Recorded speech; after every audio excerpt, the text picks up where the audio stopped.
Pink പുഴയായി വാലേക്കടവിലെ 900 പാടശേഖരം. പള്ളം നഗരസഭയുടെ 33-ാം വാർഡായ വാലേക്കടവിലുള്ള 900 പാടശേഖരത്തെ 320 ഏക്കറിലാണ് 10,000-കണക്കിന് ആമ്പലുകൾ വിരിഞ്ഞു നിൽക്കുന്നത്.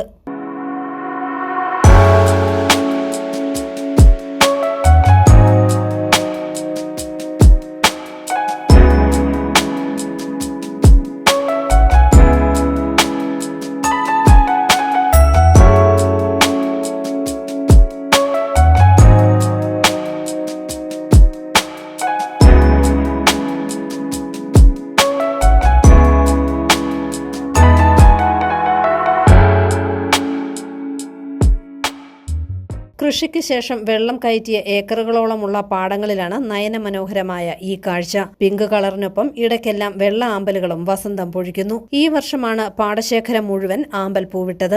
ആമ്പൽ വസന്തം കാണാനെത്തുന്ന സഞ്ചാരികൾക്ക് പാടശേഖരത്തിന് നടുവിലൂടെ സഞ്ചരിക്കുന്നതിനും ഫോട്ടോയും വീഡിയോയും എടുക്കുന്നതിനും വള്ളങ്ങൾ ഏർപ്പാടാക്കിയിട്ടുണ്ട് നാട്ടുകാരുടെ ഒരു വരുമാന മാർഗം കൂടിയാണിത്. പാടശേഖരം ചുറ്റിവരുന്നതിന് 500 രൂപയാണ് ചാർജ്. 5 പേരിൽ കൂടുതലാണെങ്കിൽ തുക കൂടും. വർഷങ്ങളായി ഇവിടെ ആമ്പലുകൾ വിരിയാറുണ്ടെങ്കിലും ഇവിടേക്ക് വഴിയുണ്ടായിരുന്നില്ല. ഇപ്പോൾ കോൺക്രീറ്റ് വഴിയായി. ദിവസവും 100 കണക്കിന് ആളുകൾ ആമ്പൽ കാഴ്ച കാണാൻ എത്തുന്നുണ്ടെന്ന് തോണിയുടമയായ റോതിഷ് പറയുന്നു. ഇപ്പം ഡെയിലി ഒരു 10-200 പേരൊക്കെ അറിഞ്ഞിട്ട് വരുന്നുള്ളൂ. കുറച്ച് പൂവായി ഒരുമാതിരി നല്ലതായിട്ടായി. ഇനിയിപ്പം കൂടും, ശലവണ തിക്നെസ് കൂടും. നമ്മൾ ഈ ഒരു പാടശേഖരം ഫുള്ള് കറക്കി വരുന്നതിന് 500 മിനിമം ചാർജ്. പിന്നെ 5 പേര് കൂടുതലുണ്ടെങ്കിൽ അതിനനുസരിച്ച്.